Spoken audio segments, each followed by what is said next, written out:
یہ جو اسکرین پر آپ اس آدمی کو دیکھ رہے ہیں، یہ اہل حدیث اور حنفیوں کے خلاف زہر اگل رہا ہے۔ آپ ہیں، ورنہ وہابیوں دیوبندیوں تمہاری گستاخیاں تو ایسی ہیں کہ تم اپنی گستاخیوں کی وجہ سے پتہ نہیں کب بندر اور سور بنا دیے گئے ہوتے، مگر بچے ہو، یہ صدقہ ہے نبی کی رحمت کا۔ اعلیٰ حضرت فرماتے ہیں نجدی اس نے تجھ کو مہلت دی کہ اس عالم میں ہے،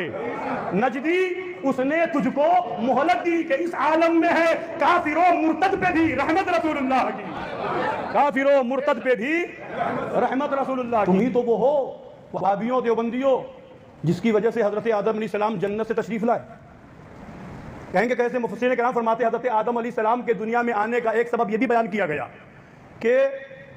دنیا میں تشریف لائے اور جو گندم تناول فرمایا تھا اس کی وجہ یہ تھی کہ حضرت آدم کی پشت پاک میں ان کی اولادوں میں اچھے بھی تھے برے بھی تھے، وفادار رسول بھی تھے غدار رسول بھی تھے، تو خدا نے انہیں یہ سبب بنا دیا ان کا اور دنیا میں بھیج دیا کہ اے حضرت آدم جتنے غدار رسول ہیں ان سب کو دنیا میں چھوڑ کے آ جاؤ، پھر جنت میں آ جانا، ان سب کو جا کر کے دنیا میں چھوڑ دو، جنت میں تو جنت تو تمہارے ہی لیے ہے اور تمہاری وفادار اولاد کے لیے، جنت میں آ جانا، تمہاری وفادار اولاد بھی آ جائے گی، میرے نبی کی وفادار امت بھی آ جائے گی، غداروں کو دنیا میں چھوڑ دو۔ اس لیے حضرت آدم کو دنیا میں بھیجا گیا، اس لیے بھیجا گیا۔ اور شکر کرو، یہ انتہائی گھٹیا قسم کا آدمی ہے، یہ ہمیشہ اہل حدیث اور حنفیوں کے خلاف زہر اگلتا رہتا ہے، اور یہ جتنی نفرت یہ اہل حدیث سے کرتا ہے، اہل حق سے کرتا ہے، صحابہ سے محبت کرنے والوں سے کرتا ہے، نبی کی اطاعت کرنے والوں سے کرتا ہے، یہ اتنی نفرت غیر مسلموں کے ساتھ بھی نہیں کرتا ہے، یہ اتنی نفرت یہود و نصارہ کے ساتھ بھی نہیں کرتا ہے، یہ اتنی نفرت نہ ہی ہندوؤں کے ساتھ کرتا ہے۔ لیکن میرے بھائیوں، کیا آپ کو پتہ ہے کہ اس کی وجہ، اس کی ریزنز کیا ہے، اس کے سبب کیا ہے؟ اس کا سبب، اس کا ریزن صرف ایک ہی ہے، اور وہ ہے کہ اہل حدیث علماء نے لوگوں کو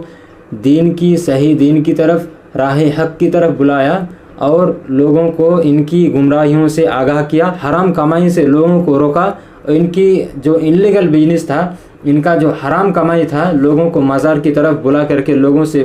لوٹنا، لوگوں کو چادر وغیرہ اور بھی فاتحہ کے نام سے لوگوں کو لوٹنا، اس طرح کی انلیگل بزنس سے اہل حدیث علماء نے روکا، اس وجہ سے یہ اتنی نفرت اہل حدیثوں سے کرتا ہے۔ لیکن میرے کچھ اہل حدیث بھائی ہیں جو یہ کہتے ہیں کہ آپ کیوں ان کے خلاف کچھ بولتے ہیں، کیا ضرورت ہے ان کے خلاف بولنے کی؟ تو میرے بھائیو، ایک بات یاد رکھیے، جو ہمارے اصحاب کا نہیں ہو سکتا، جو غیر اللہ کی عبادت کرتا، وہ ہمارا کبھی نہیں ہو سکتا ہے۔ ہم تو ہمیشہ راہ حق کی طرف بلاتے ہیں،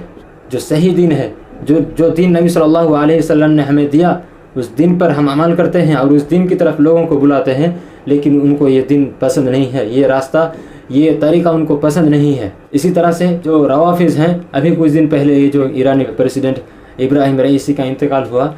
تو ہمارے جو کچھ اہل حدیث بھائی ہیں وہ ان کی وفات پر غم منا رہے تھے، شریک غم ہوئے تھے، اور یہ کہہ رہے تھے کہ اللہ تعالیٰ ان کو جنت الفردوس عطا کرے۔ تو میں ان بھائیوں سے کہہ رہا تھا کہ یہ کیسے جنت پا سکتا ہے، یا پھر ان کے لیے ہم کیسے دعا کر سکتے ہیں؟ یہ لوگ تو ہمارے اصحاب، جن کی وجہ سے ہمیں دین ملا ہے، جن کی وجہ سے ہم مسلمان ہوئے ہیں، ہمیں ایمان ملا ہے، ان لوگوں کو یہ گالی دیتے ہیں، جبکہ نبی کریم صلی اللہ علیہ وسلم نے فرمایا کہ لا تسبوا اصحابی فلو ان احدکم انفق مثل احد ذهبا ما بلغ مد علیہم ولا نصیفہ، کہ تم میں سے کوئی بھی میرے اصحاب کو گالی نہ دو۔ اگر دنیاوی طور پر کوئی معاملہ ہو تو ہم اس پر کمپرومائز کر سکتے ہیں، لیکن اگر اس کا تعلق ایمان سے ہو، اس کا تعلق توحید سے ہو، اس کا تعلق اگر صحابہ سے ہو، اگر کوئی صحابہ کو گالی دے، اگر کوئی اللہ تعالیٰ کے ساتھ کوئی شرک کرے، تو ہم ان کے ساتھ کبھی نہیں دے سکتے، ہم ان کے خلاف ہیں اور ہمیشہ ان کے خلاف رہیں گے، اور لوگوں کو دین کی طرف، راہ حق کی طرف، لوگوں کو توحید کی طرف، لوگوں کو صحیح احادیث کی طرف لوگوں کو بلاتے رہیں گے، اور یہی ہمارا طریقہ ہے، یہی ہمارا دین ہے۔ اگر ان میں سے آپ کو کوئی بات سمجھ میں نہ آئے تو آپ کامنٹ کیجئے، اور اگر یہ ویڈیو اچھا لگے تو آپ اس ویڈیو کو دوسروں کے ساتھ شیئر کریں، لائک کریں، کامنٹ کریں، اور اگر آپ اس چینل پر نئے ہیں تو اس چینل کو سبسکرائب کر لیجئے۔